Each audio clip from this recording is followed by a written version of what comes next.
Today, a disastrous set of results.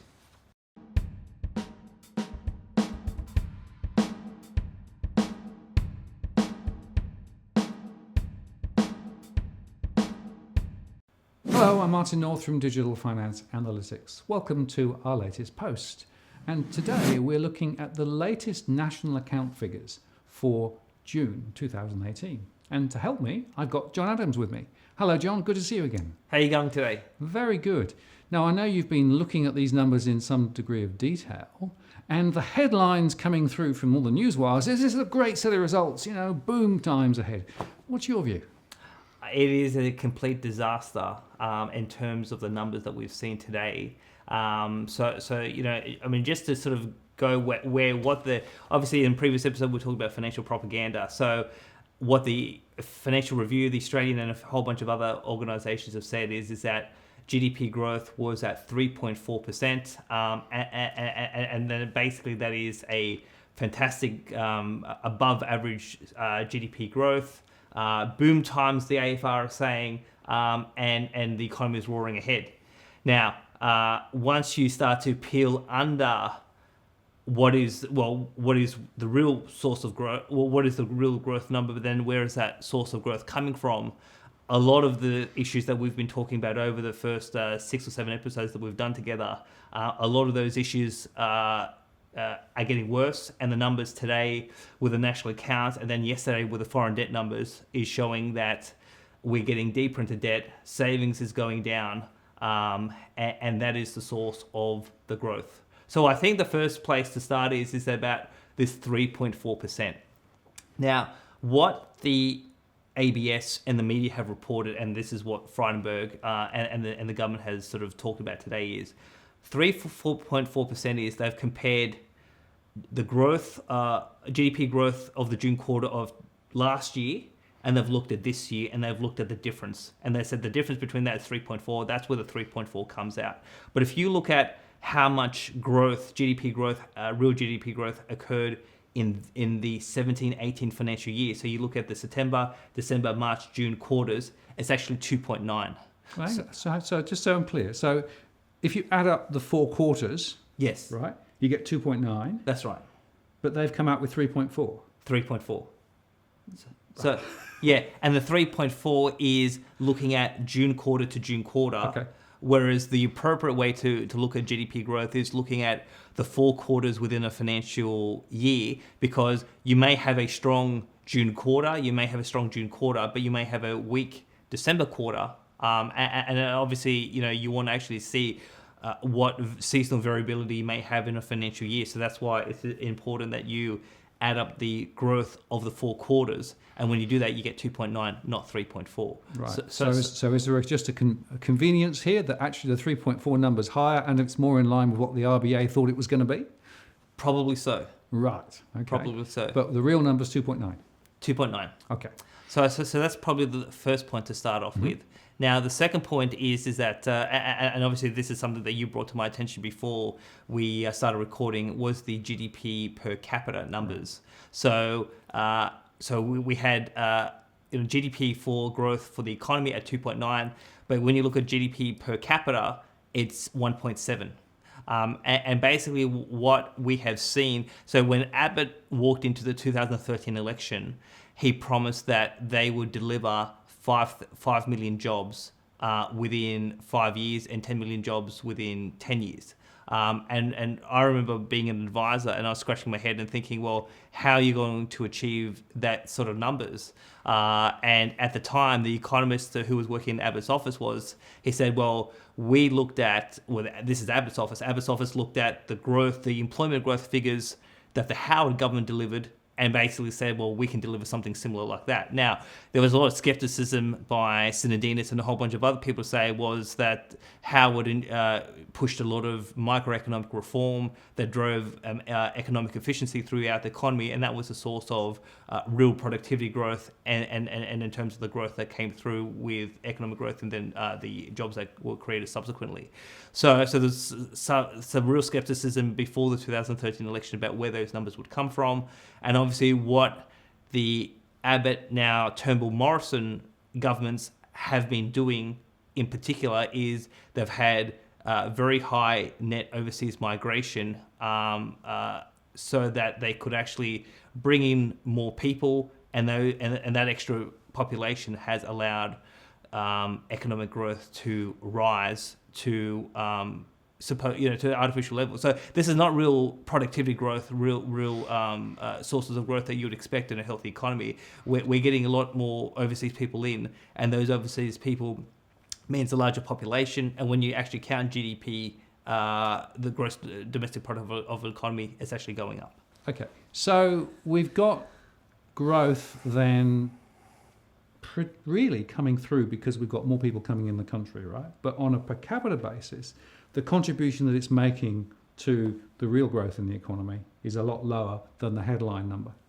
Exactly. Right. Exactly. So that's a big chunk of the growth, the increase in the population, and obviously you see in the public debate a lot of voices, advocating for lower immigration, particularly when you look at sort of congestion in capital cities like Sydney and Melbourne, Brisbane. People saying that we need a lower overseas migration intake. But I guess what people don't realise is that if the government were to implement a lower overseas migration intake, GDP growth would actually fall through the floor, because people don't realise that they've been bringing a whole bunch of people in to artificially boost the numbers up. So that's point number one. Now, of today's numbers, the most significant number for me, and it's the first number I looked at, was the household savings ratio. So we know from previous episodes that we have the biggest bubble in the history of the country. Household debt is basically at astronomical proportions, and what we have seen is that the growth in debt in the June quarter, this is from the RBA statistics, was slower than the March quarter, but it was still going up. So what we've been seeing, particularly since probably 2010, is a decline in the household savings ratio as people are getting into debt, people are consuming, people are saving less, and and we're seeing a dip in the household savings ratio. So I guess for me is, you expected it in good times. People would be putting money away for a rainy day. People would be trying to get ahead, reduce debt, all of that sort of stuff. So what's happening on the savings front is a real barometer as to, are households improving their balance sheets, or are they actually getting worse? Now, in the March quarter, the household saving ratio was 1.9%, and that was the lowest since December of 2007.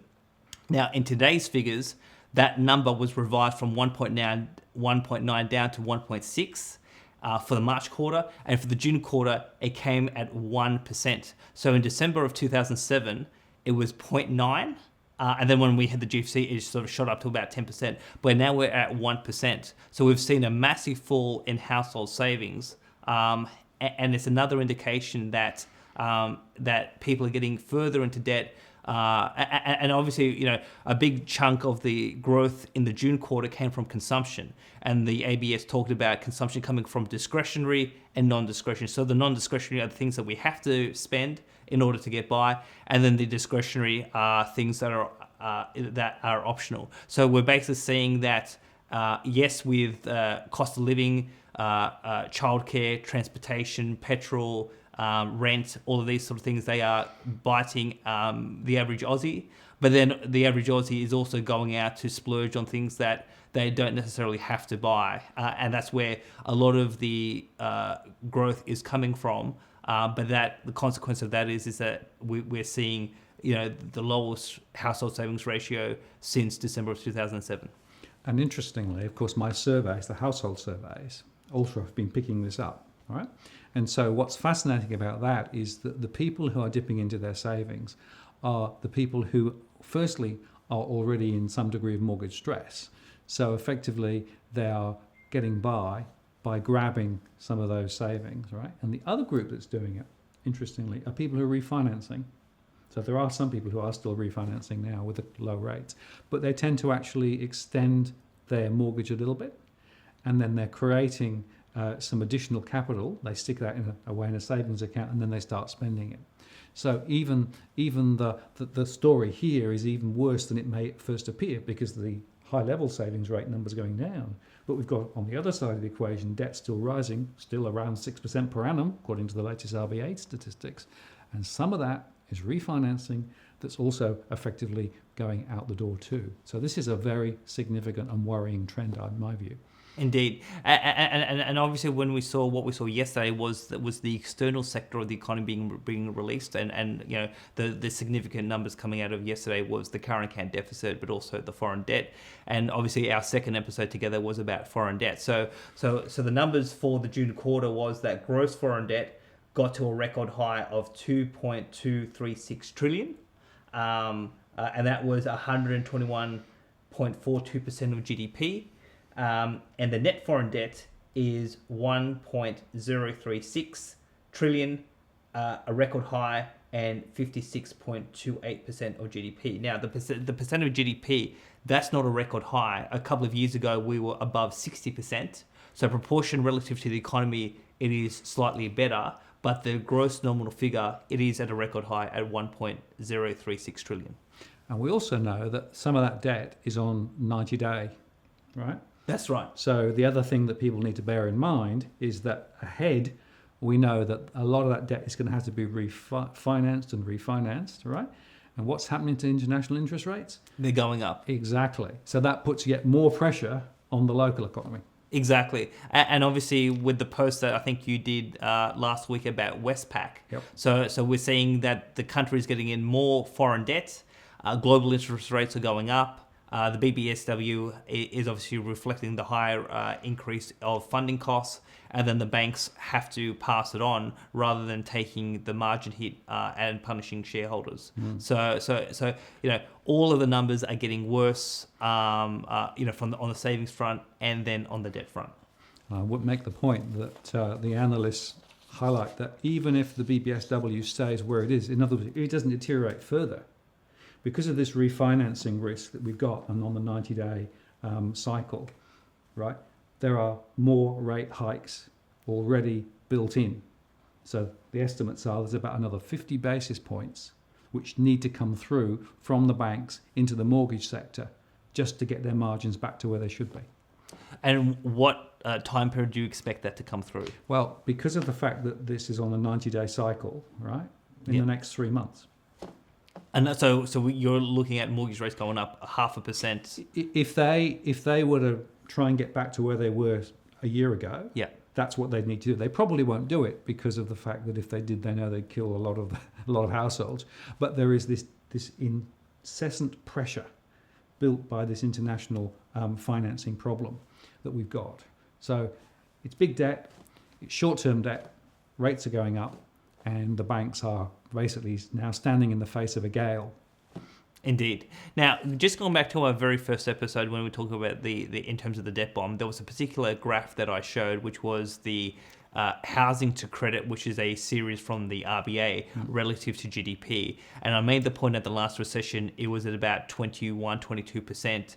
And then as of June of last year, it got to 95%. Well, with the GDP numbers that came out today, I looked at, where we were as of June of 2018, and we are at a record high. So credit to housing as a nominal figure is 1.768 trillion, which is the highest on record. And that was for June of 2018. That number comes from the Reserve Bank.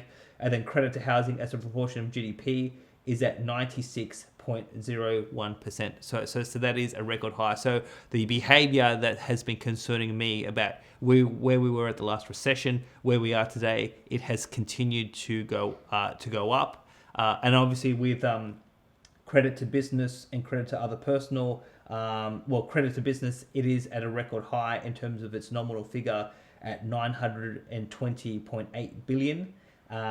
But as a proportion of GDP, it's about 50%, but it was at above 60% before the GFC. So on proportional terms, credit to business, credit to other personal, lower than the pre-GFC levels, but we are seeing this further concentration of credit and debt in housing, and the numbers that have come out today show that phenomena is continuing. So the structural imbalances that I've been concerned about for several years, and we've been talking about over the last few episodes, they're not going away and they're actually getting worse.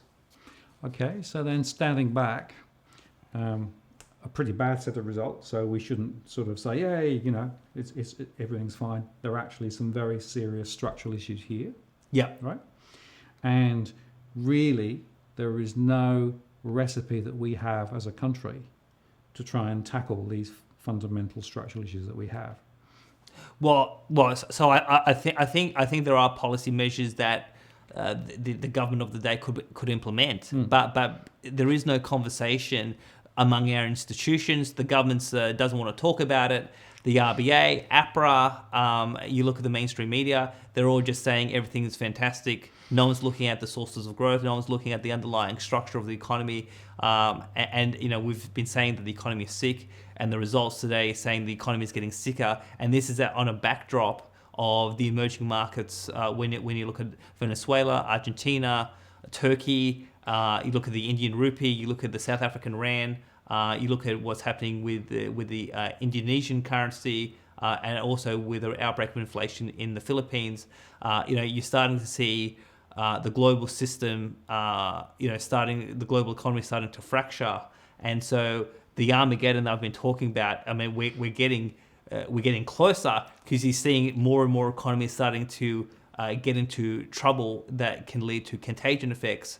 And we are nowhere to be prepared, and we are getting further and further behind where we should be. And the numbers that we came out yesterday and today by the ABS proves that we're heading into the abyss. And just one sidebar, the RBA released their corporate plan last Friday. And there was a very interesting comment there about financial stability. And for the first time, they actually said that they felt that there was significant risk because of the high asset prices potentially descending, in other words, home prices falling, and the fact that the bank credit risk from the housing sector was potentially higher and will be a risk ahead.